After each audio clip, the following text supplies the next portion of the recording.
Okay, welcome, and we're going to get started here in just a second. Like usual, if you have questions, feel free to ask them. We're going to talk about, I guess, Chapter 20, Organic Chemistry. It's the last topic of the season here. And again, we'll get started here in just a sec.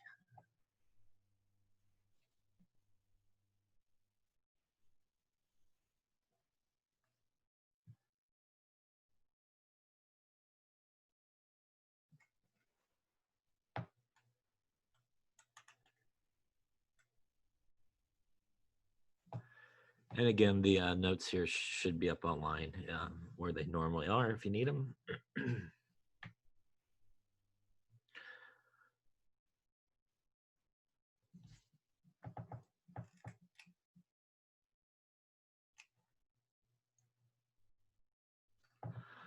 Okay, so we're going to get into a little bit of organic chemistry. It's just really more of an introduction, sort of organic chemistry, some of the different organic chemistry type groups. We'll get into a little bit of naming, some basic molecules, and then I think that'll do it probably. All right, so let us get going here. So first off, organic chemistry really is sort of the study of carbon or compounds that do contain carbon. That's usually the first line you hear in every organic chemistry book is, organic chemistry is the study of carbon and elements that are attached to carbon.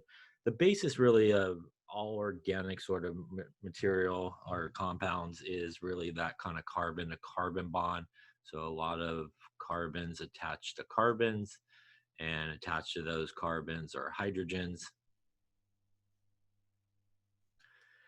And along the way, some of these hydrogens, for example, do get sort of replaced by other elements.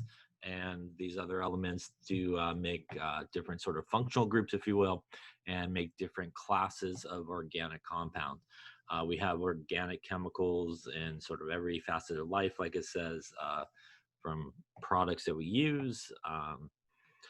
A lot of the importance of organic compounds as well is, again, in terms of some of their properties, is at the base of it is they are all non-metal interaction, right? Carbon's a non-metal, hydrogen's a non-metal. So these are all covalently bonded compounds. So we have a lot of sharing of electrons, obviously, between them. And they do differ very greatly sort of from inorganic compounds, some of which, like ionic compounds, which obviously don't share electrons, are held together by those electrostatic attractions.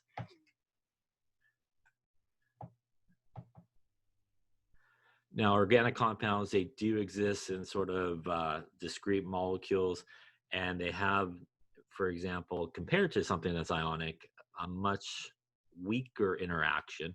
And that's because they are held together by intermolecular forces. So a reminder that intermolecular forces are the forces that hold basically two molecules together.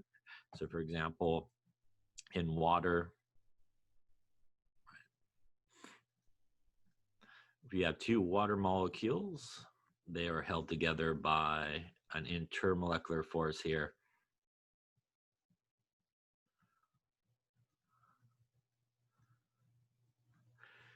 Between the negative side of one water and the positive side of another water, as they are polar, and those are intermolecular forces. Remember, intermolecular forces are things like hydrogen bonding, which is what we have here with water, dipole-dipole interaction, and dispersion forces. And for the most part, dispersion forces are what a lot of organic molecules use. And dispersion forces, again, are those really weak intermolecular forces. Those are sort of those temporary dipoles that happen, those sort of temporary interactions that happen, a lot of times from sort of the electrons being distorted in a particular molecule, and they're interacting like that. And that's very different than, say, something like what we see here on the right, sodium chloride, which is an ionic compound. They are held together by that electrostatic attraction, the attraction between the positive cation and the negative anion. And that type of interaction, right, what we get in this guy is not an intermolecular force, but is an intramolecular force, right? And an intramolecular force is really the force that's within the molecule that holds it together. So that positive negative attraction that we see between the ions in an ionic compound is an intramolecular force. And an intramolecular force, for example, if you just took one water molecule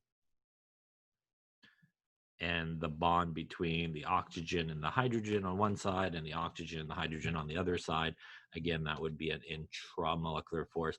And those are always much, much stronger than any intermolecular force. And just for example, that's why when we do, for example, heat up water, when we're making, say, pasta or something like that, when we start to actually heat it up and it actually starts to boil, the bond that actually breaks is this bond here, the bond between the different water molecules. And we get basically steam, which is still water. So the water's still intact, but the first bond that breaks is that. Obviously, if it was opposite, and intramolecular force, for example, was much weaker, we would break these bonds here. And when we would boil something like water, we would end up with hydrogen gas and oxygen gas, which probably not so good there if you're trying to make pasta. So we know that definitely doesn't happen. So intramolecular forces, which are really the forces that hold like ionic compounds together, always going to be much, much stronger than something like what we see here on the left, which is butane, which is an organic compound held together really by sort of dispersion forces. Also affects, as you probably remember as well, things like intermolecular forces. They affect things like boiling points and melting points. So the stronger the intermolecular force, the stronger or the higher boiling points, melting points that you have.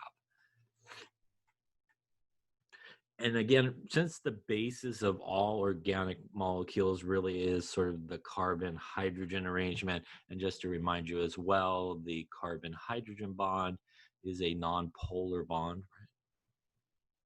In terms of electronegativity, the difference in electronegativity values, if you kind of subtract them, is something like 0.4. And if you remember from electronegativity and sort of the difference in electronegativity values, and by the way, we're talking about that chart that Pauline made that went from 0 to 4, 4 being the most electronegative,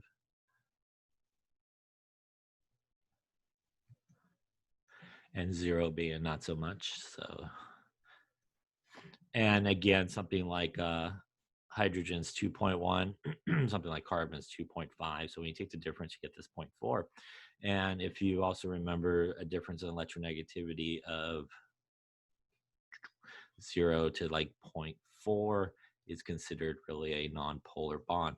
And what that means is essentially is considered that the electrons are being shared equally, even though in reality they're not at a 0.4, but technically they're considered equal sharing and they're non-polar.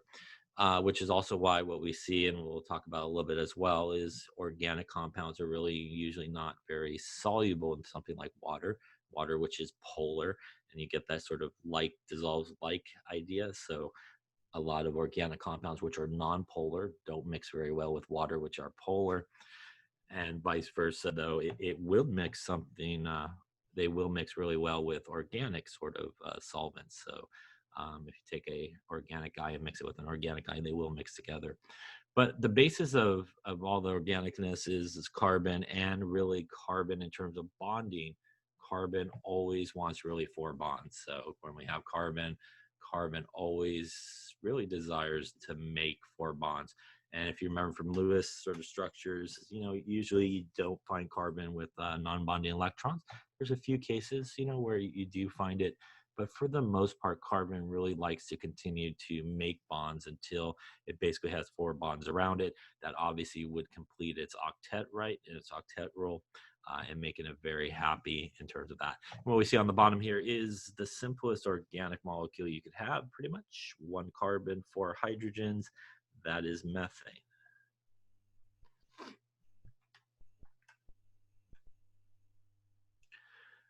In addition to carbon binding to carbon in sort of a single bond situation, carbons also can make double bonds, triple bonds as well.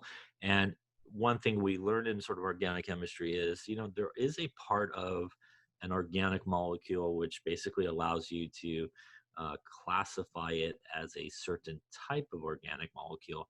And what we usually to refer to that part of the molecule as really is functional group. And the functional group in an organic molecule, again, is that little aspect of the molecule or that little part of the molecule which essentially allows it to be classified as a certain way. It also gives it a lot of times some different properties depending on the functional group that's present.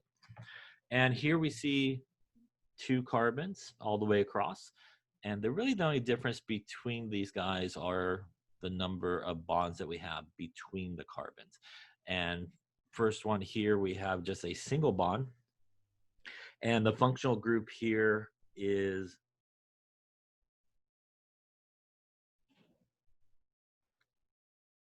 really the carbon-carbon single bond.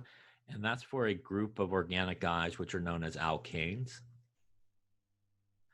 When you get a functional group like what we see here with the carbon-carbon double bond, that's also another organic group, which are known as alkenes, E-N-E-S. And lastly, here on our third one here, we have really the functional group as the carbon-carbon triple bond. And that's a group of compounds which are known as alkynes, Y-N-E-S. And they're all based, as we will talk about, really on the number of carbons that we see. So in each of them, they both have, or all three of them, all have 2 carbons total. And that actually does affect sort of things like the name, for example. So as you can see here, this is ethane. This is sort of a common name, so I'll just kind of cross those out for now. This guy, which is an alkene, is actually known as well as ethene, E-N-E. This guy with the triple bond is known as ethyne, Y-N-E. And you can see that this is an alkane, A-N-E. The alkane here ends in A-N-E. The alkene, E-N-E, the name here ends in E-N-E, and Y-N-E for our triple bond also ends very similar to the functional group sort of name. You could also see as well that they are all based really off of this guy. And in organic chemistry, in terms of nomenclature and naming, really pretty much everybody is named off of the alkanes. So the alkanes are really kind of your basic group of organic guys, and everybody else is pretty much named off of those guys. And they all really do come back, as we'll see here, to sort of those first 10 names. And it's how you name pretty much everybody in one way or another. So a lot of the first several sort of alkanes, if you will, or organic compounds, a lot of them are very flammable. For example, alkanes like methane, propane, butane, those are all very flammable sort of materials. Ethylene here, which is what we just saw there, or ethene, is also used as sort of a starting material for things like plastic. Now, when we talk about sort of the arrangement of organic compounds, sometimes we do have a couple of different sort of arrangements. Sometimes they're referred to as a sort of a straight chain, if you will, which is sort of what we have here in this arrangement. This is essentially just a run of carbons and hydrogens together in a big chain. So that's sometimes referred to as a straight chain. But sometimes the ends, if you will, of the molecule will sort of close up on each other. And as they close up, we will get a structure such as this, which is sometimes referred to as a ring structure. Although most of these sort of ring structures are also drawn more like line structure, which would look something like that, just a triangle, if you will, and that's basically line structure. And everywhere there's sort of a end of a line or where 2 lines come together, it's assumed to be a carbon. So that would be a carbon there, and carbon there. And as we talked about, again, carbon wanting to get to those 4 bonds. So we have 2 lines coming into the carbon on the top. It would then have 2 hydrogens, as you can see on the left, this carbon as well, and we'll have 2 hydrogens to get it to 4. This guy would also have 2 hydrogens to get to 4. Again, typically though, in line structure, we just sort of draw the lines just like that. We don't really write the carbons in and the hydrogens in. Again, it's just implied. We also could use line structure as well for something like this. It would look something like this. And this guy would represent this. Again, at everywhere there's sort of an end of a line. Anywhere where lines come together, they're all carbons. And the guy at the end, again, has one line coming in, so he would technically have its 3 hydrogens. This guy here would have 2 hydrogens to get it to 4. Guy here would have, again, 2 hydrogens to get it to 4. And 3 hydrogens at the end. And again, much like I was saying over there, if you were to draw the line structure, it would just look like that pretty much. Again, you don't typically put the hydrogens in. Obviously, you don't typically put the carbons in. The only thing you typically do put in is if there's something else attached, some other element. So for example, if we had something like this, as I miss it, but we'll go close. Again, this would be a carbon here. This would be a carbon here. This would be a carbon, and this would be carbon. Again, this guy would have, technically, it's 3 hydrogens. This guy would have is 2 hydrogens. But again, since we have the chlorine attached, this carbon technically would only need 1 hydrogen. This guy, again, would have 3 hydrogens there at the end. But again, if you're doing line structure, you would just draw something that looks like this. Not to be confused with something that looks like this. Although they may look very similar, the difference is this guy has nothing written at the end of the line, and that would imply that that is a carbon there also with 3 hydrogens. So sometimes people get confused when they look at line structures. They're like, did they forget to draw something at the end of that line?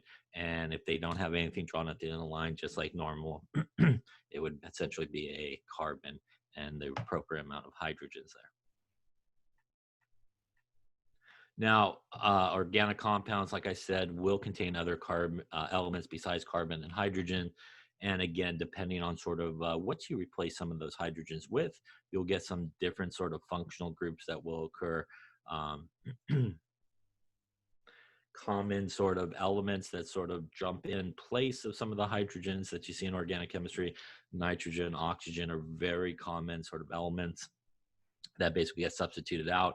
So a lot of times the halogens get involved in a lot of sort of chemical reactions and are present as well. This is just a table that shows sort of the different sort of patterns or common patterns that we see sort of in organic chemistry. Some things still hold true, like hydrogen, right? So hydrogen, again, should only have 2 electrons. So we never, again, see hydrogen really in the middle or anything like that. Like normal, it should always be on the outside, pretty much one bond drawn to it. Again, our carbon pretty much in organic chemistry is going to continue to go until it gets those 4 bonds. Nitrogen will oftentimes in organic compounds look very similar to ammonia. And ammonia, a reminder, kind of looks like this. So a lot of nitrogen containing guys that are organic compounds are sort of ammonia derivatives. They will have that nitrogen with a couple lone pairs on it. They'll have the H's. Usually they'll have one less H in most cases. So NH2, as we'll see, is sort of a group of organic compounds, which are known as amines. Oxygen also very commonly found this way as well. For example, if you have something like this, that's a very common group, and that's a functional group for an alcohol.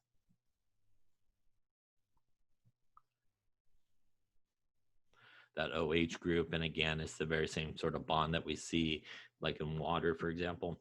Another common sort of arrangement, as we will also see, is like the carbon-oxygen double bond. So this guy here as well is another very common way that oxygen sort of finds itself in organic compounds. And as well, we'll also sometimes see some halogens there, and they typically will have, obviously, all their non-bonding electrons. Occasionally in organic sort of molecules, those non-bonding electrons may not always be drawn. In certain cases they will, so a lot of times they will still be kind of drawn here on nitrogen, stuff like that, but sometimes they may be emitted in certain structures. And again, here's our carbon-oxygen double bond. As I mentioned, this is what is referred to sometimes as a carbonyl carbon. And a carbonyl carbon, again, is, as we'll see, I think a little bit later as well, is that right here. So this is what's sometimes referred to as a carbonyl carbon. And it's basically the carbon that has the oxygen that's double bonded to it. And again, here, these give us 2 different types of organic compounds. based on the functional groups that we see. And just to sort of highlight them for you here, again, as I just mentioned a second ago, this OH group here is the functional group for an alcohol. And an alcohol ends in OL, and the name of this is methanol that also ends in OL. So again, you can kind of see that the name kind of a lot of times will follow the group. Over here, the functional group that we actually see over here is this part of the molecule. This part of the molecule over here is a carbon-oxygen double bond with the H. This is a group of organic compounds which are known as aldehydes. And that's the functional group for an aldehyde, is the carbon-oxygen double bond with the hydrogen at the end. And this is what is known as formaldehyde. The more official IUPAC name, which is the International Union of Pure and Applied Chemistry. And if you take organic chemistry, you will see that name a lot. And they're basically the guys that come up with how you name everything. Another more common sort of name or more official name for this is what's known as methanal, AL. And both of these guys, as you can see, are really based off of one carbon. And the basic one carbon guy, as we saw earlier for an alkane, is methane, which is this guy. And you can see their names technically does come from methane. Again, typically what you do is just kind of change a little aspect of it to accompany the functional group that is there.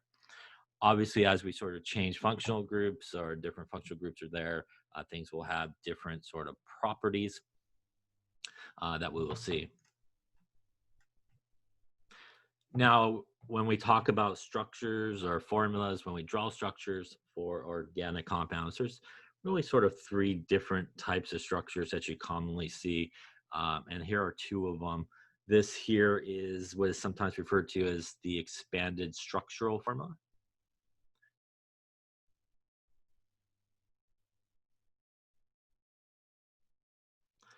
And as you can pretty much see, it's kind of like a regular Lewis structure. You pretty much draw out all the bonds and everything. You can see all the hydrogens are drawn out and stuff like that. A lot of times people will use more of the condensed formula, and this is one version of the condensed formula. Another version of the condensed formula is where people still draw out the little dash between everybody. So years ago, they used to really sort of break those two up into sort of two different ones. The one without the dash, again, is sometimes just referred to as condensed structure, and the one with the dashes are sometimes referred to as condensed structural formula, but people sort of use condensed formula either way. But a lot of people will still put kind of the dashes between the different units, if you will, and you can see that one on the far left represents our CH3. That's, again, our CH2, our CH2, and our CH3 that comes out over here. And obviously the more common way, and especially probably for you guys, since you're going to take sort of majors organic chemistry, is most of the time you probably will be drawing line structure, which again on this guy would be like what we saw earlier. Again, each of these spots here, I'll just put little circles there, are carbons. And again, to get carbon to 4 bonds, they each would have the appropriate amount, kind of like what we did previously there, of hydrogens to get you to 4 bonds.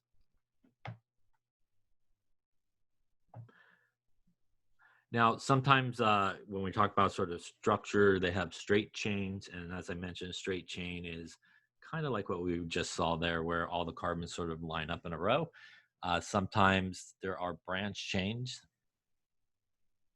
And branch chains, just like sort of trees, right? There's like a main sort of part of the tree, and off of that main sort of part, we have all these branches to come off of it. And we have that with organic compounds as well. So kind of like this, you can have sort of a run of carbons, and every so often maybe you got like a branch of carbons going that way, and maybe got another branch going that way, something like that. So you have sort of this main part, and then you also have these branch parts that come off of it. And that's sometimes referred to as branch chain. And again, if you're drawing more of the structural formula, you would draw it like that. If you're doing the condensed formula, a lot of times, again, we kind of keep these guys together like it shows. And again, sometimes people will kind of draw it with all the dots or the lines. And obviously, if you're doing line structure, you would do something that looks like what I drew earlier, I think, just like that. Yeah. And again, this would represent a carbon here, which would be this carbon. This would be a carbon, which would be this carbon. This would be a carbon, which would be this carbon. This would be a carbon, which is this carbon. And then obviously the carbon at the end there, because nothing's drawn, would be that carbon as well. So again, most of the time, probably in your aspect, if you're going to continue on organic chemistry, you'll probably see more of the line structures most of the time, I would think. Also, in terms of condensed structures, sometimes we do get really long organic compounds, and we get a lot of units that sort of repeat. And sometimes you will see sort of parentheses used in these condensed formulas. And these parentheses basically means that we have two of these CH2 units that are repeating. Probably something like this, you would probably just still draw it like on the left there, but you can have ones that have a lot of sort of repeating units. So sometimes people will put those parentheses around and a little number on the bottom to indicate how many of those repeating units are happening. Or sometimes if it's at the end, they will also do that to indicate that these are sort of two groups that are sort of coming off there at the end. So as I mentioned, line structure, I call it line structure. A lot of people call it line structure. Some people may call it the skeletal structure. But again, it's that line structure where we just use lines. We don't really write the carbons in or the hydrogens in. We just do write in anything other than those guys to indicate it. But that's typically all we will show. So again, we get a cyclo ring type structure here. It's just cyclohexane is what this is. And that's a lot of times how we do name sort of ring structures. We put cyclo in front of it, hexane meaning basically it has 6 carbons. And again, you can see it's just a much cleaner look there on the right there and sort of the line structure than the left, but they do represent the same. And if you wanted to kind of do your condensed formula, it would look something like this.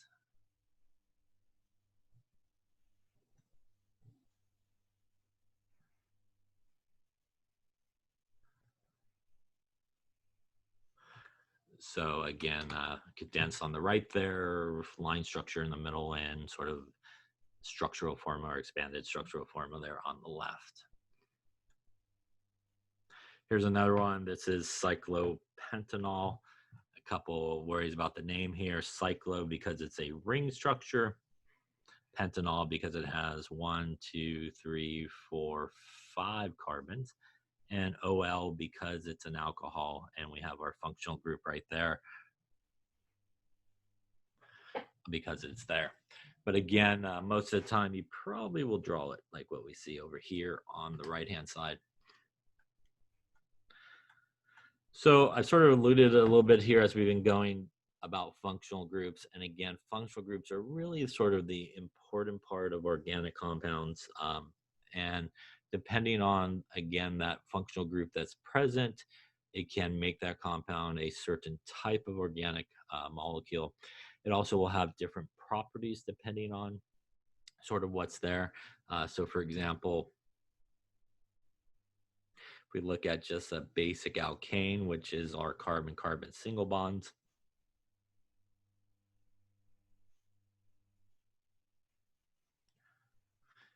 this is all non-polar, right?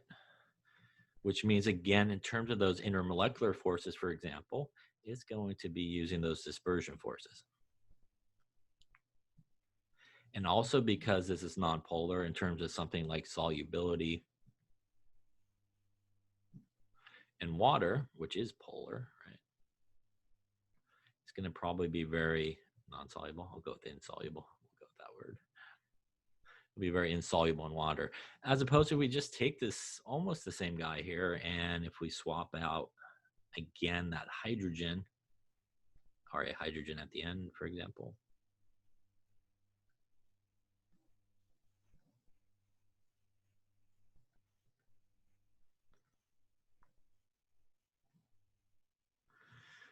we'll get this guy here, which again is an alcohol. And although this molecule does have a part that's pretty much nonpolar, this part here, sort of the nonpolar part, if you will, it does have this OH bond, which is polar. Yeah. And that's the bond, just like what we find in water. Oxygen's more negative, hydrogen's more positive. So unlike our alkane over there that doesn't have that OH functional group, because this guy does have that OH functional group, it actually will be able to do some solubility, right? It would be soluble in water because it's polar. And that's because in water,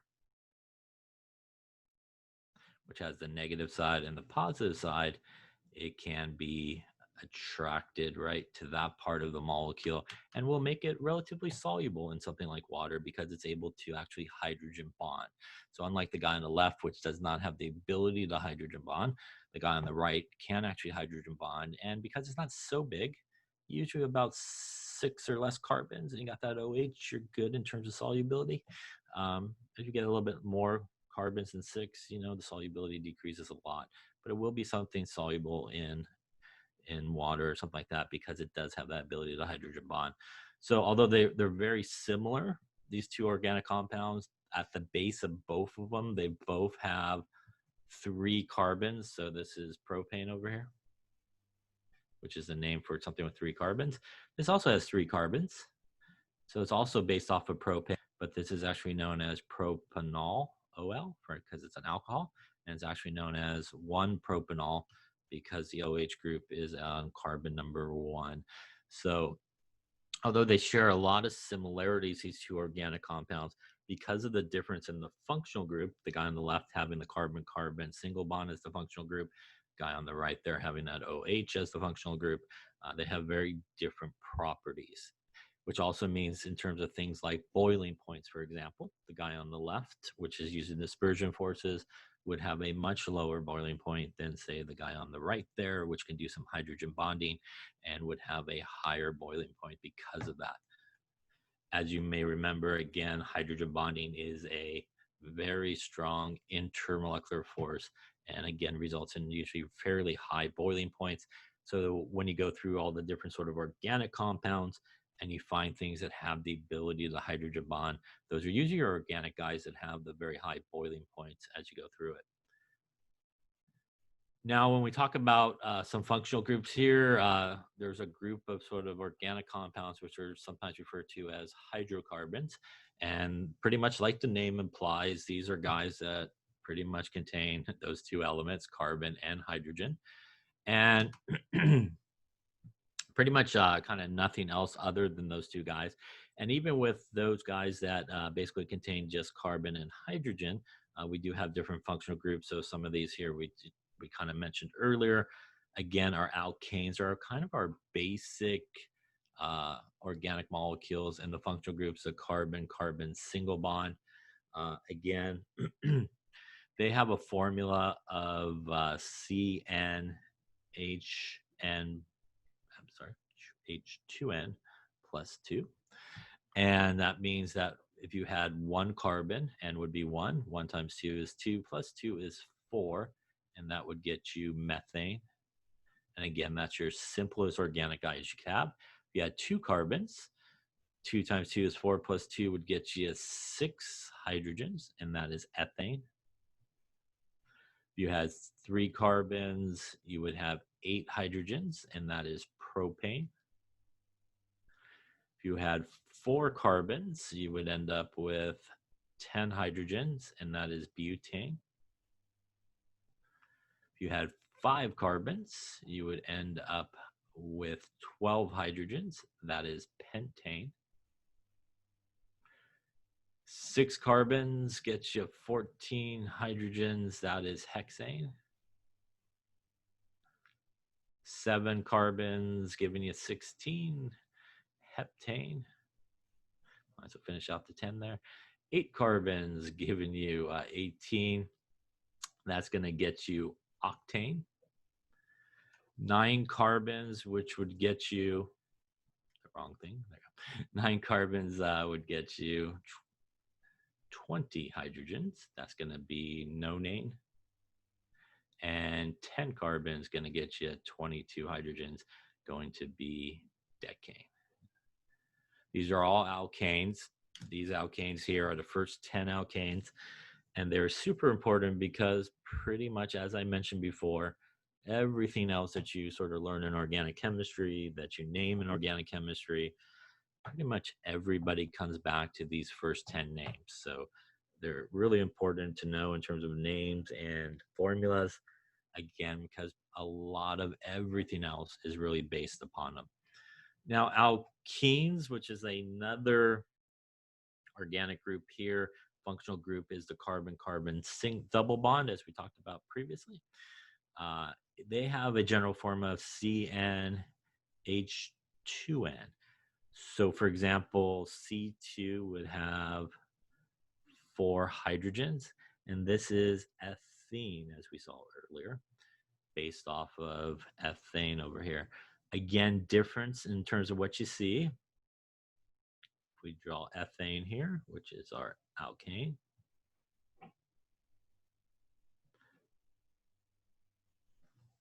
and we draw ethene over here,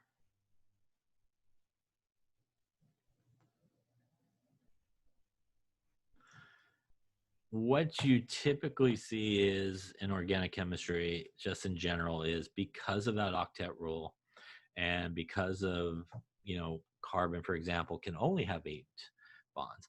We cannot just make a double bond here in ethane.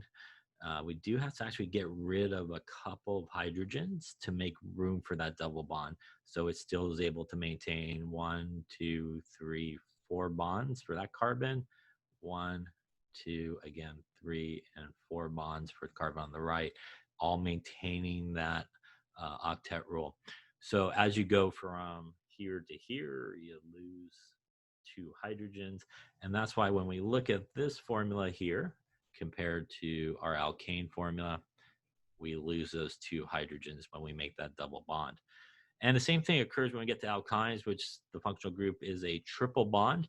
We basically got to lose 2 more hydrogens to make room for it.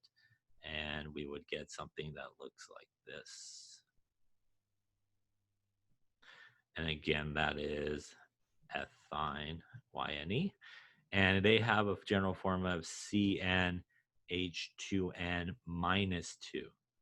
And that's because they need to lose another 2 hydrogens there to make that triple bond. You could also again see that the name of that guy is based off of the ethane, which all the way back there. We also have a group of organic guys in addition to these guys, which are what are referred to as aromatic. And aromatic compounds basically will contain a benzene ring. And a benzene ring looks like this.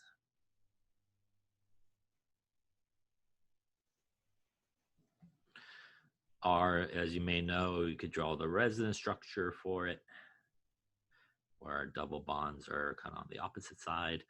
Or sometimes in organic chemistry, people will just kind of draw a circle in the middle there to indicate that those double bond electrons are delocalized, which means, they're kind of moving around, so they could be in any location at any given point in time. Probably more so in or majors chemistry, like you're probably off to, you'll probably draw it like this, but you'll sometimes see it also, again, drawn with the sort of circle in the middle there to indicate those double bond electrons. So that is not to be confused with sort of what we saw a little bit earlier on the previous slide, which looked like this. This guy right here, which is the basic same structure, has no double bonds. This is cyclohexane. And again, here it has 1, 2, 3, 4, 5, and 6 carbons, which would make it based off of hexane. But because it's a ring structure, as I mentioned earlier, and as we'll see again, we do put the cyclo in front of it. So here's a table, not from your book, but yeah, I think you probably have a similar one. Here again, some of those functional groups. And in organic chemistry as well, you'll sometimes see this R kind of written, and R is basically was sometimes referred to as the carbon. It's basically alkyl group, if you will. It basically just means that there's, maybe one carbon, two carbons, three carbons, a bunch of carbons sort of attached to that functional group, for example. Whoops, go back. Something like this. So, you'll sometimes see like this. Again, these guys would have hydrogens attached as well. But sometimes we'll just use R to sort of represent, sort of a carbon-containing group that's there. So again, our basic sort of functional group, carbon-carbon single bond, really, double bond, triple bond. Again, an aromatic compound has a benzene ring, which is this guy here involved. Here are some other functional groups as you go through sort of organic chemistry. Alkyl halide.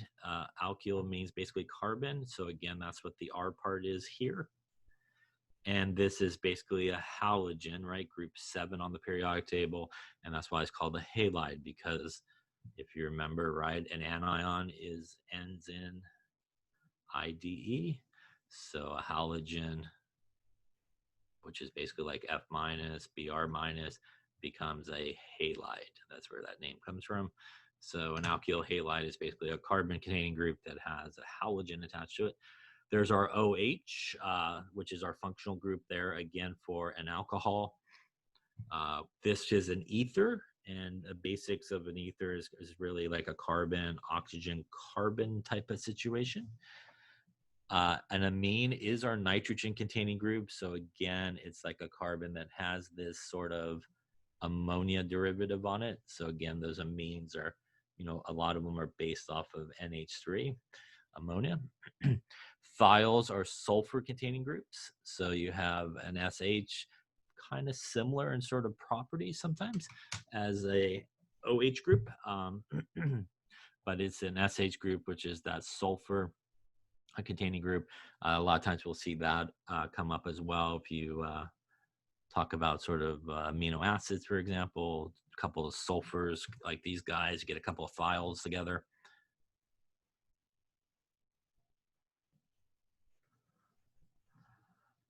They oftentimes will come together through a oxidation reaction and make this bond here. And this bond here, right, is that commonly seen disulfide bond. Our bridge is sometimes used to be called. I think they still call it that as well. And again, that happens again with cysteine, for example, an amino acid that does contain an SH group, and it's able to do some of that disulfide bonding that occurs. As I showed earlier, this is a sort of an important aspect of functional groups. This is the carbon-L-carbon, and the carbon-L-carbon, again, is this carbon-oxygen double bond, and it's part of a couple really kind of important or several important sort of functional groups. And these are two basic ones. An aldehyde that we saw earlier, again, the functional group of an aldehyde is the carbon-oxygen double bond with the hydrogen, as we see over here, and a ketone. And a ketone is basically a 3-carbon run where you have really the oxygen double bond there in the middle of those 3 carbons. So a couple of things in terms of sort of placement of that functional group. Aldehydes, that group will always be at the end because it has the hydrogen at the end. So you can never, again, because hydrogen can only have 2 bonds, you can never have it like in the middle, right? Because it'll have too many bonds. So because of sort of that hydrogen at the end of an aldehyde, this functional group will always be found at the end of a molecule, as opposed to, say, a ketone, where that carbon-L part will always be found never at the end because you sort of need that 3-carbon run, which means you can never get this carbon-L-carbon to be at the end as well when you look at it. Here are a couple other organic functional groups. This is a carboxylic acid. And the functional group is what we see over here. It is that carbon-oxygen double bond with the OH on it. This is also a lot of times in sort of condensed formula and other formulas, a lot of times what is written as COOH. So you oftentimes will see that. And again, that's usually implying that. This is something like this guy here that we've seen before.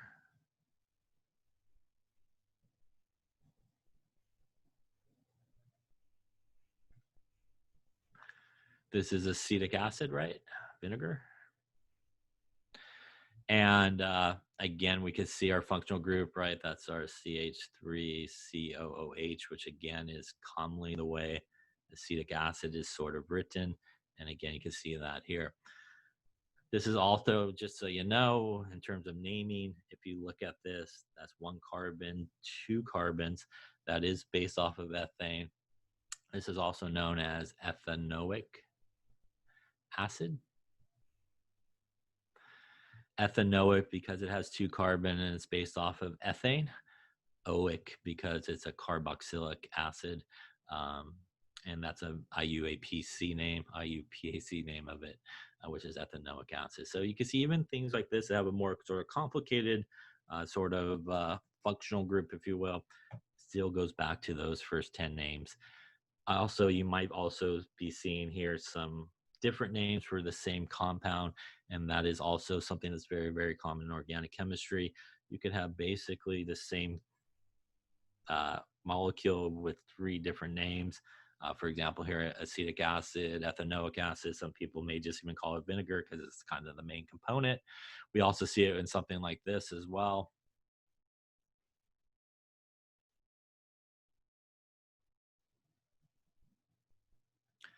This is an alcohol because it has an OH group. This is what is known as isopropyl alcohol, also known as rubbing alcohol, right?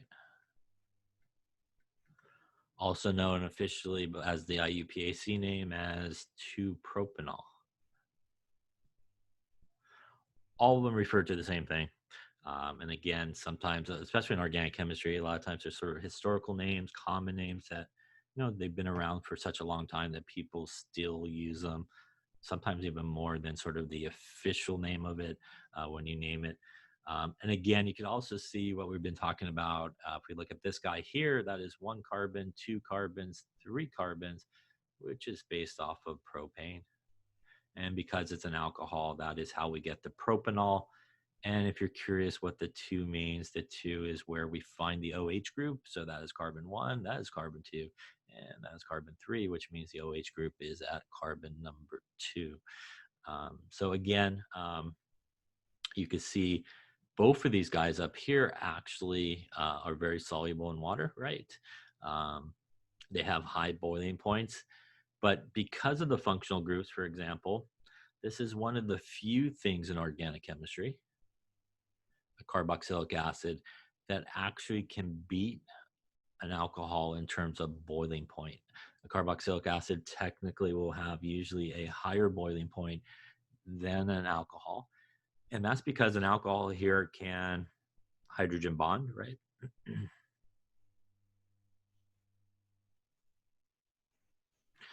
Now, a carboxylic acid could also hydrogen bond, but because of its sort of formula here, this again is negative, this is positive. And on this carbonyl carbon, the bond between carbon and oxygen is also polar, so this is more positive, and this double bond oxygen is more negative.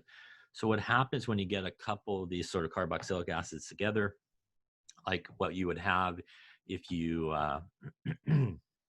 had a bunch of, say, acetic acid there, what happens is the carbon, oxygen, and the OH here in one of them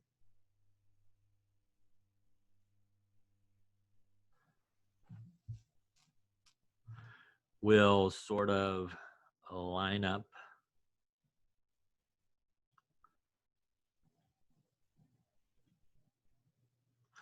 with another one. And because this oxygen here is negative and the hydrogen here is positive, they will bond. And we'll get kind of the same deal happening here. They'll bond. And what ends up happening in sort of carboxylic acid is they can make what is sometimes referred to as a dimer. And they get this sort of double hydrogen bonding that's happening. And that means that's like twice the amount of energy. I won't say twice the amount, but that takes a lot more energy to break those guys apart from each other. And that essentially means that it has a much higher boiling point than alcohol. Again, it's one of the sort of few things that can sort of beat an alcohol in terms of boiling points, because it has this ability to sort of double hydrogen bond with itself and make that really tight bond. Now, an ester as well, I sort of drew it in the way, but an ester's functional group, again, is a carbon-oxygen double bond, kind of like a carboxylic acid, except that it doesn't have the OH there, but it is connected to basically another carbon and stuff like that. So that's an ester. It is actually made by putting together a carboxylic acid and an alcohol. You can put those guys together and basically you will get an ester.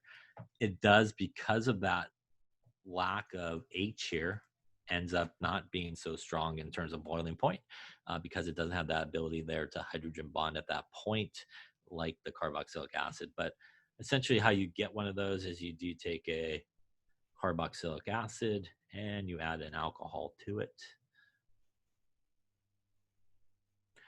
And essentially you take out, however you want to do it, we'll go this way for now. You take out water, H2O, and you basically squeeze them together and you get an ester. Esters are responsible for a lot of sort of smells and fragrances that we see in things, like wintergreen, bananas, those type of sort of smells and stuff like that. Now, the last sort of guy here that contains that sort of carbonyl group is an amide, and it is really like a carboxylic acid as well, except that it does have this amine sort of aspect to it. And as you can imagine, you basically get it by taking a carboxylic acid and mixing it with an amine or ammonia, and you'll get this amide that will form here. Again, we have that carbon-oxygen double bond with the nitrogen. And again, a lot of these things will have sort of different properties because of the way they are connected and the functional groups that are present. Any questions on those different sort of functional groups? Okay, so let's talk then about alkanes a little specifically, and maybe how to name some of these guys. So alkanes, as we've been talking about, are carbon-carbon single bonds. And again, they do have that general formula of CnH2n plus 2. And they are basically acyclic alkanes, which are straight chains. They're what are referred to as saturated hydrocarbons sometimes.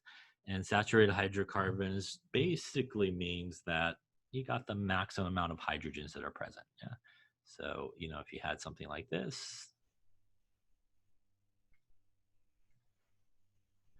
for every carbon that is there, it pretty much has the maximum number of hydrogens, and it's basically saturated with hydrogens, if you will. And that makes it a saturated hydrocarbon. You lose that when you get to something like an alkene, for example, because we talked about you lose those hydrogens to make that double bond. Each of these guys are lacking a hydrogen that they normally would have. And these are what are referred to as unsaturated. So unsaturated hydrocarbons is when you at least got a double bond or something like that, but a saturated hydrocarbon is when you got the maximum number of hydrogens that are present. Now, cycloalkanes are those ring-type structures, and they also lose some hydrogens in order to sort of connect. So again, if we look at this guy, which is 6 carbons,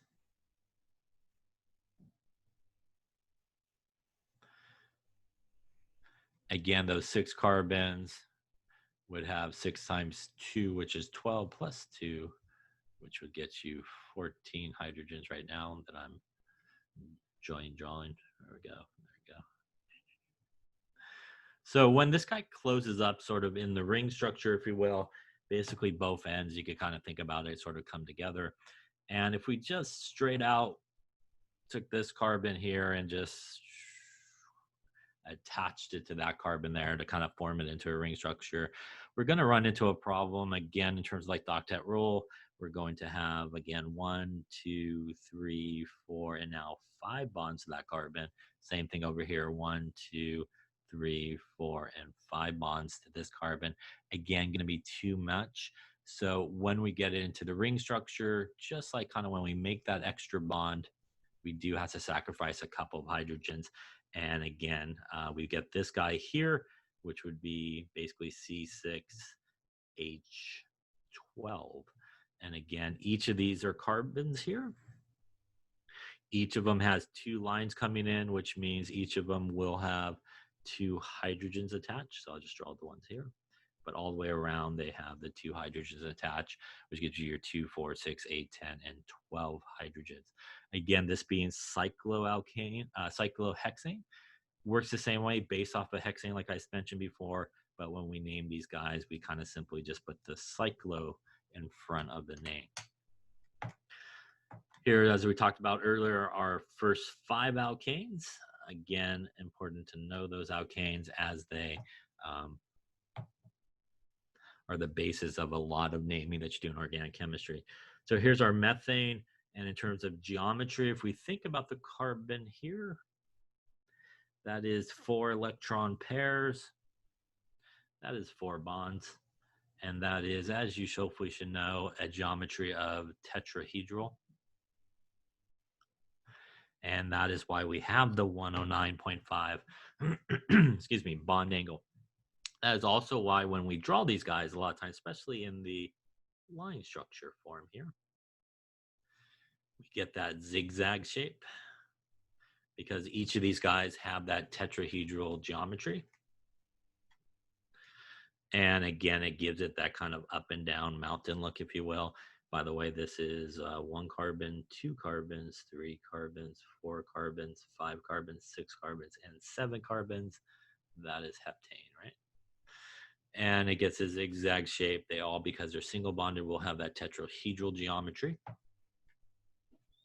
Here's our ethane. Again, sometimes also people will use wedges and dashed lines to represent either the group going out of the paper or behind the paper, if you will, sort of 3-dimensional. There's propane, which is our 3 carbons. Again, as I mentioned, a lot of the early alkanes are very flammable as well. Now, sometimes when people get to the point and they're asked to draw something, for example, like an isomer, right? And an isomer is essentially something that has the same molecular formula,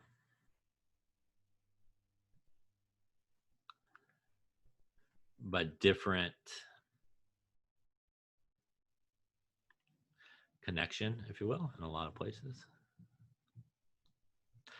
And different connection in terms of how everything is sort of put together. And sometimes when people are asked to do that, they'll draw something like what we see on the screen here and go, okay, these are definitely 2 different things. But one of the things that you always do when you're sort of naming a compound in organic chemistry or looking to sort of figure out the name is you always look for the longest continuous carbon chain.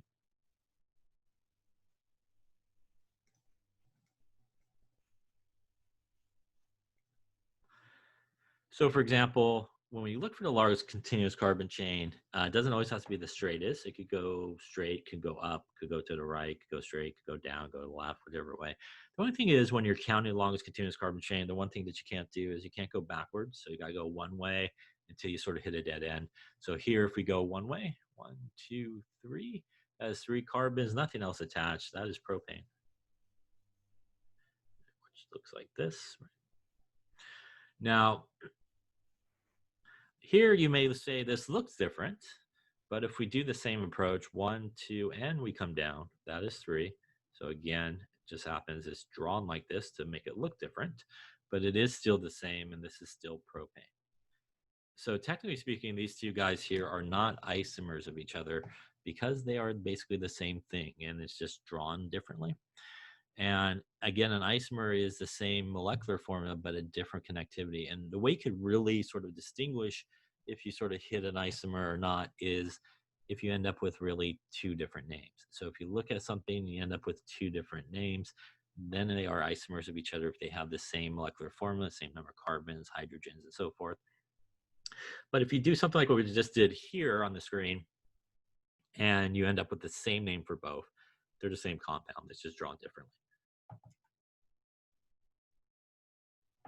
So here is an example of that as well.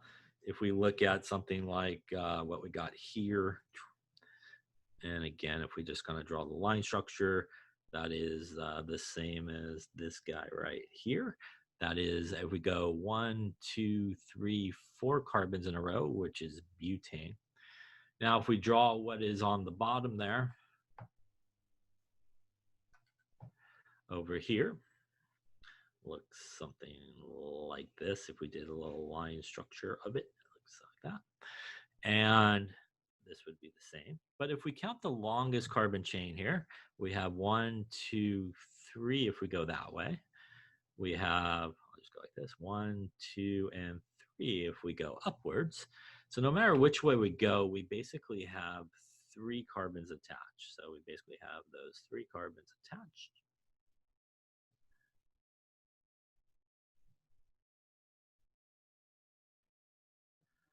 So this guy, if we kind of put a box around it, if you will, the basis of the name with 3 carbons is only propane.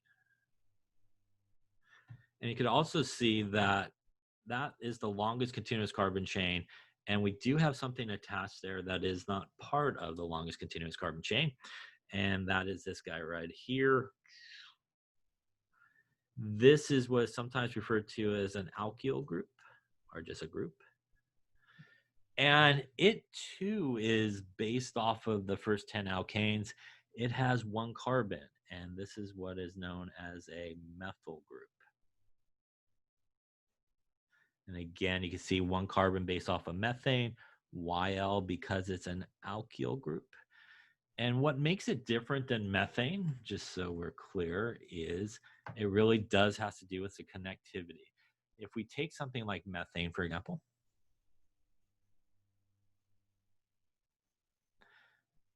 and we had this kind of run of carbons, and we wanted to put the methane in there just the way it is, we just kind of drew the bond in there. Again, we run into problems because we have 1, 2, 3, 4, and now 5 bonds. Too many bonds for that to happen. So what makes methane different than a methyl group is actually CH3. It is missing a hydrogen, and the missing hydrogen is where it's able to connect in. And again, it goes from methane in this case to a methyl group. And that's again where the methyl comes from. And we would give the location of where that group is. This is 1 carbon, 2 carbon, and 3 carbon. So we can see at carbon number 2 is where we have our methyl group.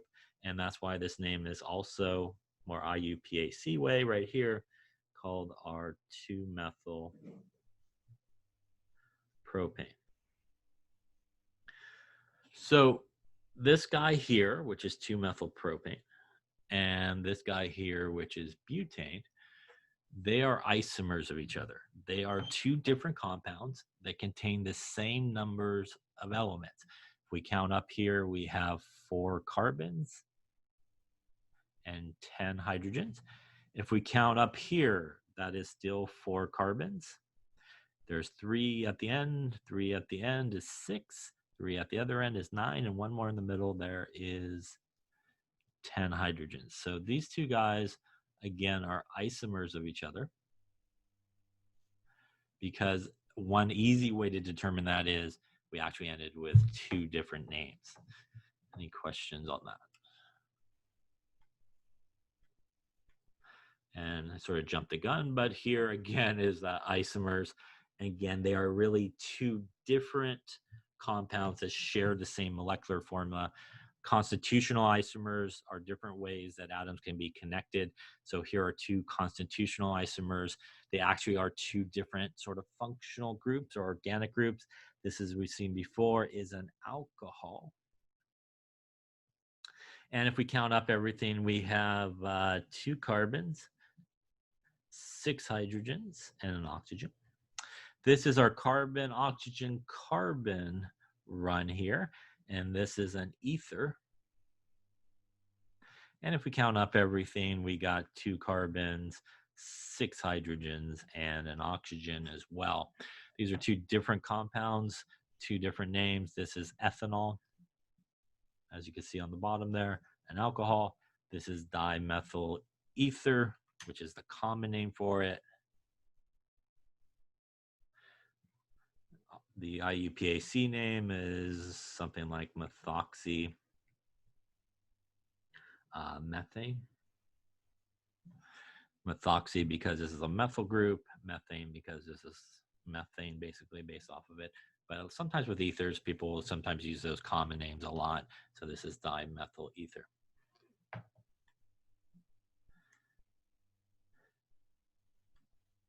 And here's pentane. And again, these are 5 isomers of pentane.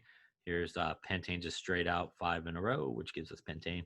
This again, if we count our longest continuous carbon chain without backtracking, 1, 2, 3, 4, which is the basis of the name butane. And that leaves us our methyl group over here at carbon number 1 and 2. And that is 2-methyl butane for that. You could also get 4 if you went this way. 1, 2, 3, or 4. It doesn't really matter. You'll get the same name. This, though, if we come over here, we got 1, 2, 3 if you go that way. You also got 1, 2, 3 if you go that way. No matter which way you go, you got pretty much 3 as your longest continuous carbon chain. And that is where the propane part of the name comes from. In this case, though, we do end up with a methyl group on top and a methyl group on the bottom. And that is where the dimethyl part of the name comes from. And they are both on carbon number 2, which is where the 2 comes from.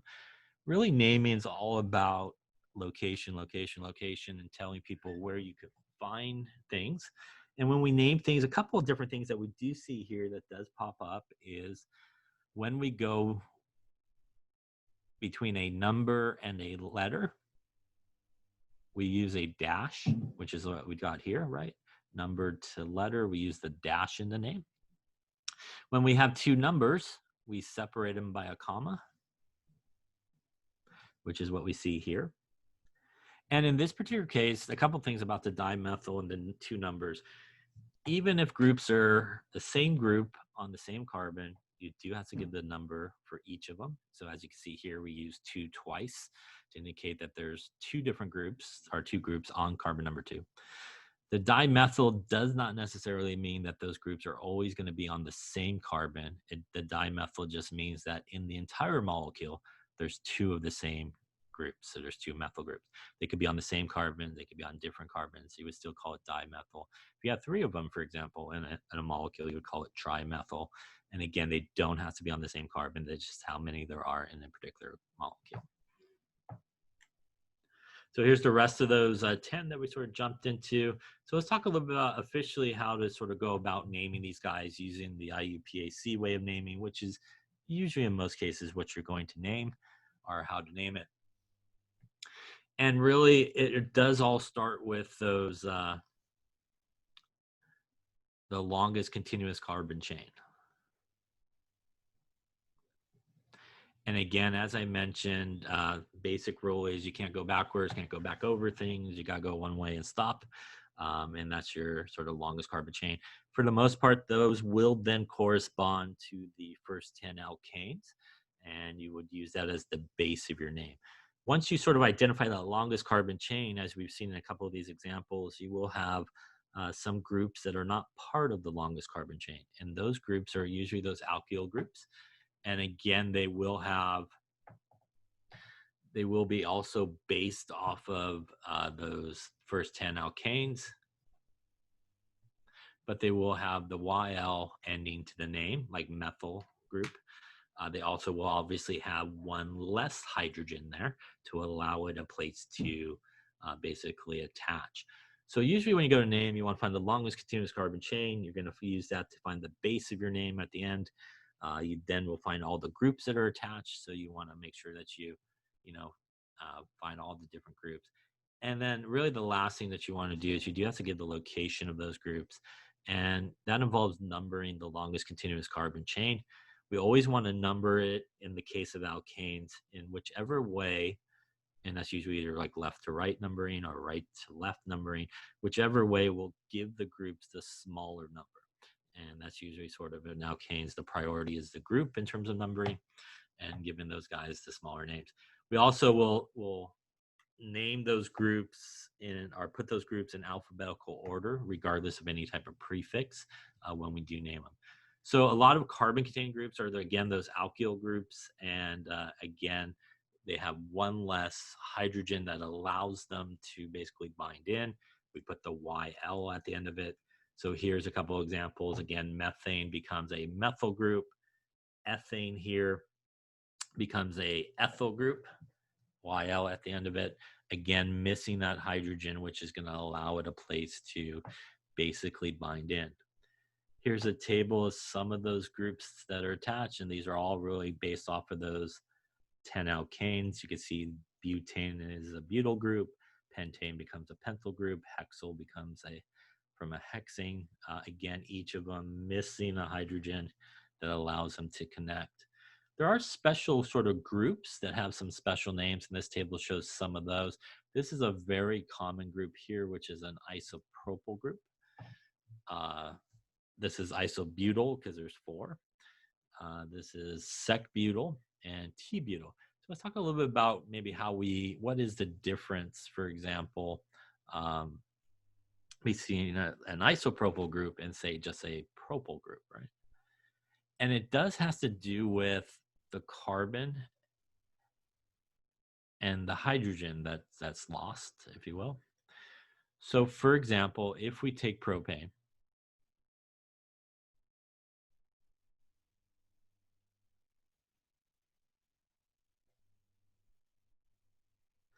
depending on the connectivity point is going to give us really these 2 different groups. And really what it's based on is what is sometimes referred to as the classification of the carbon.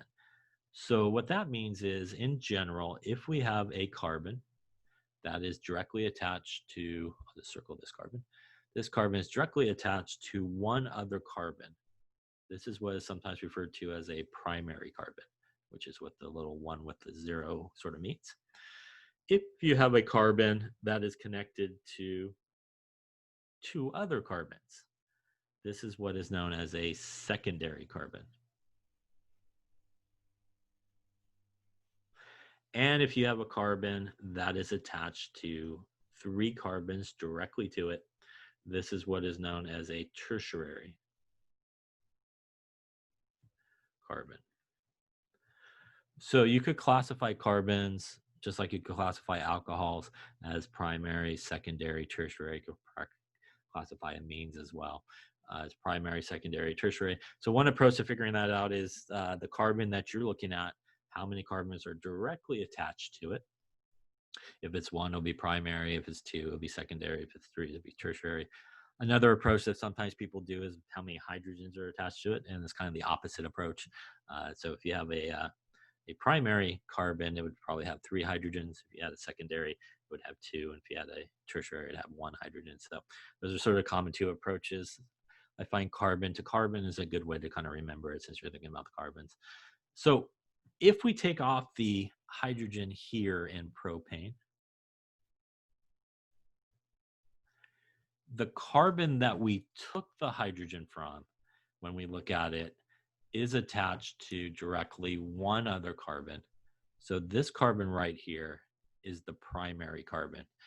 And when we take that off, what we get is this alkyl group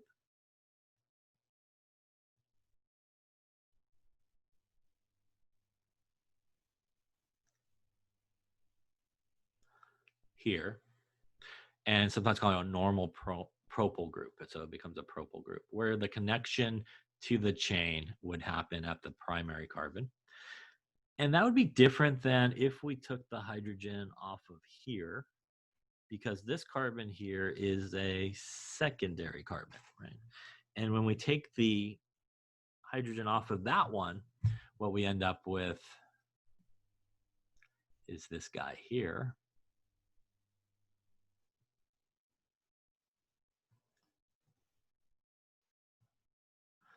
Where the connection here to the chain is going to occur on that secondary carbon.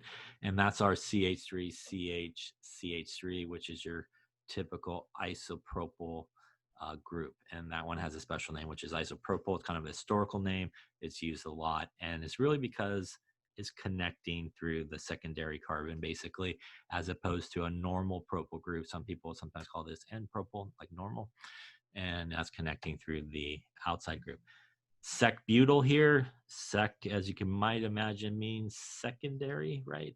So this carbon right here is attached to one carbon, two carbons. It's a secondary carbon.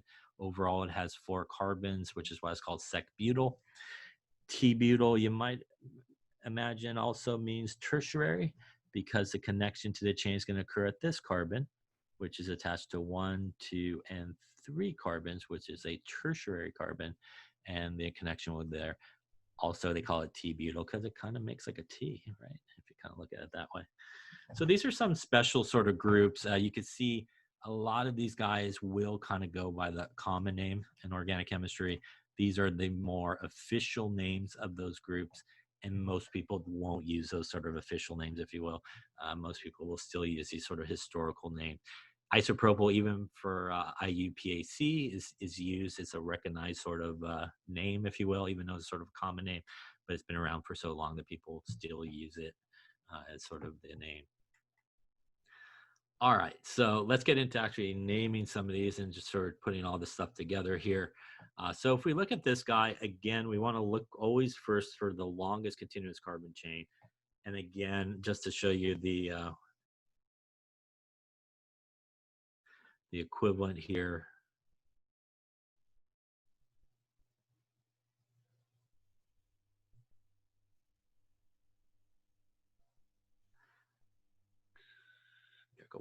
So that's the equivalent line structure that we're dealing with. Looks like what we got on top there.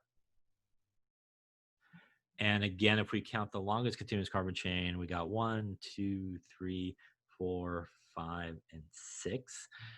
Again, we could also get 6, by the way, if we go 1, 2, 3, 4, 5, and hang up to 6. I recommend, though, if you got a choice, you might as well put a box around the guy that's the straightest, because sometimes it's easier to see. And again, here, if we do it on our line structure, 1, 2, 3, 4, 5, and 6 carbons. So 6 carbons all in a row is the base of our name, which is going to be hexane. So again, even if we put a box over this guy here, we do see that attached to this, not part of the main chain, is a group. And remember that in line structure, if there's nothing there, that is a methyl group hanging out there. And that is a 1 carbon group and is our methyl group. Now, again, we do want to give the location of the group here. And in this case, since there's only 1 group, we do want to number the longest carbon chain. Now, you do have 2 options in terms of numbering. We could go left to right, which means this would be carbon 1, this would be carbon 2, carbon 3, carbon 4, carbon 5, and carbon 6. We also could number going right to left, and if we did that, this would be carbon 1, carbon 2, carbon 3, carbon 4, carbon 5, and carbon 6. Now, when we go about numbering, it's going to give our group a different number depending on which way you go. If we go right to left in green, our group ends up at carbon number 5. If we go left to right, numbering in the purple fashion, our group here is going to be at carbon number 2. The deal with organic chemistry is lowest is good, yes. So you always want to kind of hit that lowest number. So we would want to go left to right using the purple way of numbering. And by the way, once you lock yourself in to numbering in one direction or the other, you pretty much are locked in for everybody else that's attached. In this case, there's only 1 group attached, but if we had multiple groups attached, you would then be sort of locked into that one, and you wouldn't have to you shouldn't change your numbering halfway through. So basically, again, the name is all about telling people where everything is found. So basically what we're going to say is if you go to carbon number 2, you will find a methyl group attached to basically 6 carbons in a row, which is hexane, and that would get us 2-methylhexane. Again, as we talked about a little bit earlier, what we see is in between the number and the letter, which is what we have here between the 2 and the M, we have our dash. And this, although I didn't write it really good there, that's all one word. So that would be 2-methylhexane. Any questions on that naming? All right, so that should be what it says. By the way, this is a nice little slide here. Again, as we were talking about, not always may it be drawn straightest, as we can see here, 6 in a row. But again, if we go this way, 1, 2, 3, and drop down 4, 5, 6, still 6 in a row. 1, 2, we drop down, 3, 4, 5, and go back up, also 6. All 3 of these guys are exactly the same name. They're all 2-methylhexane, even though they're all drawn differently. So sometimes it's deceiving the way people sometimes draw them. And you do just want to make sure that, you know, you're looking at something maybe that's different. So they wouldn't be isomers of each other. They would all be the same guy. They would all end up with the same name. And again, like I said, it's always the lowest. So hopefully they should get to the same number. I hope. We also talked about this as well. Again, if you do have more than one group involved in a molecule, you do use a prefix for that. So di, tri, if there's 3. Again, as I talked about earlier, those alkyl groups do not necessarily have to be on the same carbon. But as long as there's like 2 methyls, for example, and there are 2 ethyls, you would use di. If you had 3 methyls, you would use tri. Again, don't have to be on the same carbon. And you do have to give the number to each of those locations. And again, that's how we got something like that 2, 2 dimethyl, again, indicating that both of the methyl groups are on carbon number 2. We also have halogens that are sometimes attached. So Cl is a chloral group. Br is a bromol group. You know, F is a fluoral group. I is an iodo group. So our halogens also come about a lot, and that's usually how we name it. Fluoral, chloral, I spit that out right. Fluoral, chloral, bromo, iodo are very common ways of naming it. So hopefully that's, you know, when we do put those guys together, again, the groups, we do want to go alphabetical, except for the prefix. So again, if you did have something like dimethyl and an ethyl, you would go ethyl first. Also, in regards to numbering as well, you would go alphabetical. So even, for example, if you had, say, 5-ethyl and like a 2-methyl, right? You would actually put the 5-ethyl first in terms of the name because E is before M, even though number-wise the 2 is less. But you would still go in terms of the name with the higher number, but alphabetical when you put it together. And again, that's how we get to our 2-methylhexane. So if we look at this one here, again, we would want to take sort of the same approach. We want to find the longest carbon chain. And again, 1, 2, 3, 4, 5, and 6. We could also get 1, 2, 3, 4, 5, and 6 going that way. If we go right and then come down, we only get 5. If we go right and go up, again, that's the same as what we just did, which would be 6. And so 6 would be the longest. So again, if you have that option, going just the straightest one is the easiest approach. And again, what we would see is 6 carbons here is going to be hexane. We do have a methyl group here and a methyl group here. Again, a 1-carbon group. So because we have 2 of them in that compound, again, not on the same carbon, that's going to be dimethyl. We do want to number, so we can number left to right. And if we number left to right here, we will get 1, 2, 3, 4, 5, and 6. So going that way, we have a group at carbon 2 and carbon 3. And if we go right to left in terms of our numbering, we would have 1, 2, 3, 4, 5, and 6. So going sort of this way here, we would end up with a group at 4 and 5. Again, we want to go with the lowest numbers. So it is as simple as 2 is less than 4. So we would not want to go this way. So we would go this way. And that would give us something like 2, 3 dimethyl hexane. Tells us at carbon number 2, there's a methyl group. At carbon number 3, there's a methyl group attached to a 6 carbon group there, which is 2,3 dimethyl hexane. Again,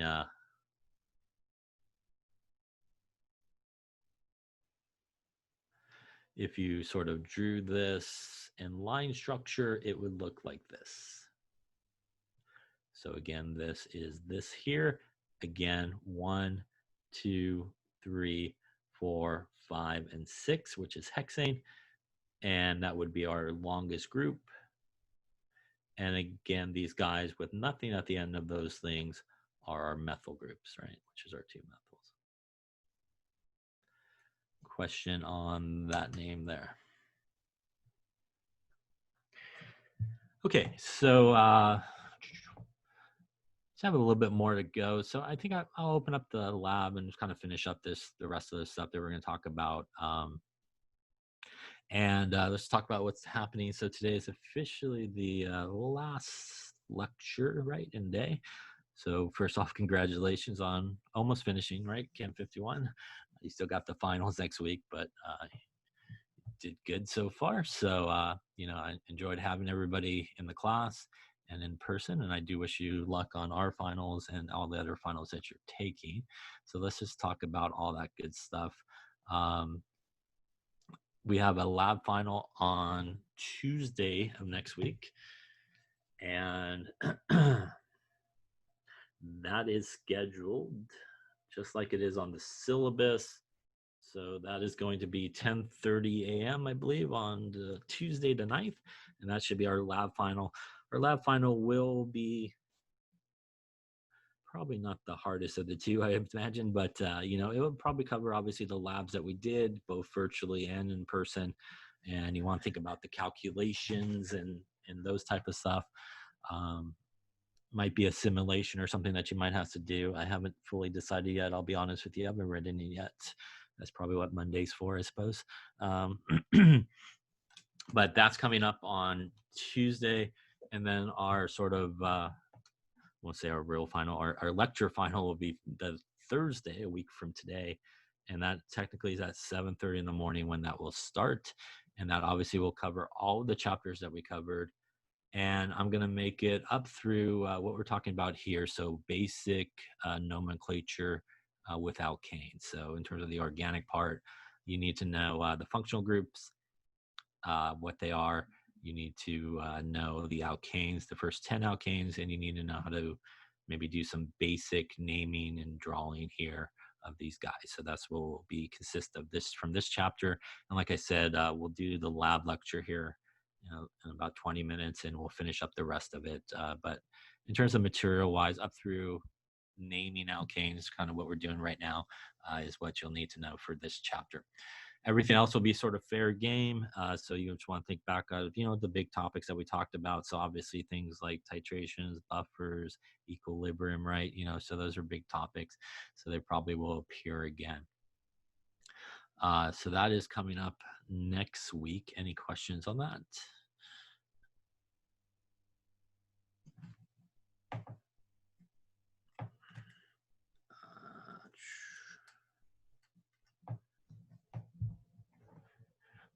Yeah, so in terms of the homework, I'll be honest with you, you should do the homework. Honestly, I don't usually collect it even when we're in person. So I'll just say this, if you take the final, you'll get credit for the last 2 homework assignments, but I would highly recommend that you do those problems. Definitely they will be on the final, that material.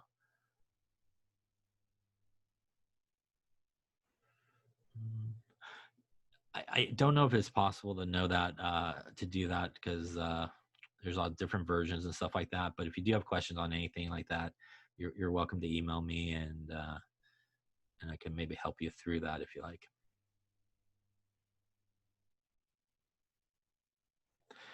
Yeah, so I think we may I think we may have a quiz on something. I haven't decided yet. I may post it either today or sometime tomorrow, and it'll be due at the end of next week. But it may be a review quiz, or maybe on this some organic stuff as well. So I haven't decided yet, but I think I'm about 95% sure I might post another one up there, and I'm not sure if it'll be maybe review-ish type stuff, or it'll be on this stuff. I think it might be more of a review quiz, which might help you a little bit more. In terms of the material and stuff like that. Yeah, the final will probably be similar to a regular exam. It may be maybe a little slightly longer. I don't know if it'll be tremendously longer or something like that. And honestly, I haven't written it either. So that's probably what Wednesday's for, I imagine. But I would say it would probably be similar to a regular exam. It might just be just a little bit longer, I think. So in terms of time-wise, I think you'll probably have about the same amount of time-ish, which is kind of what you would normally get for a final, I think. So I don't think it'll be tremendously super longer than a normal exam. There might be some things that are sort of comboed and stuff like that. But it'll probably be in the same sort of vein. Just maybe a few more questions, I think. Other questions on any of that? Okay, so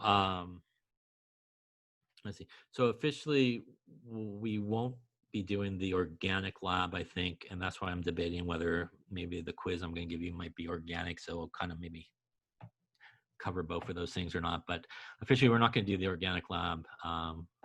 That was on the schedule, so you don't have to worry about that one. And like I said, there'll probably be some type of quiz, either a review one or an organic sort of base, or maybe a little bit of both, that will help you for your final and stuff like that. Other questions on anything like that?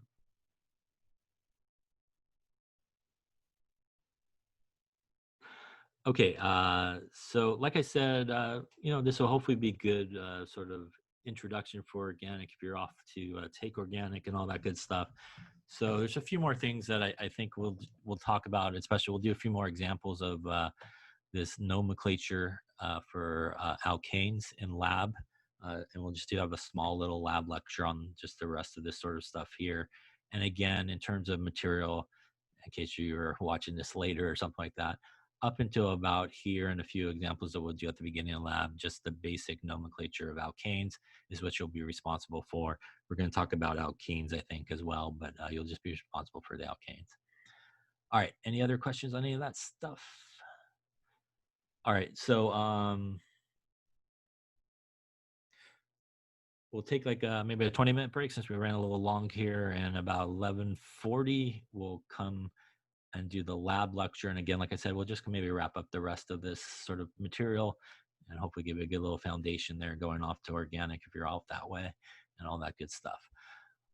And again, like I said, congratulations on, finishing and all that good stuff. And, it wasn't the best of circumstances, but you should be proud of yourself for continuing to come and participate and staying in the class and all that good stuff. So, like I said, we'll come back through the lab entry there, link to come back to the lab lecture. And again, we'll just finish up doing a few more examples of this stuff and a little bit more about organic chemistry.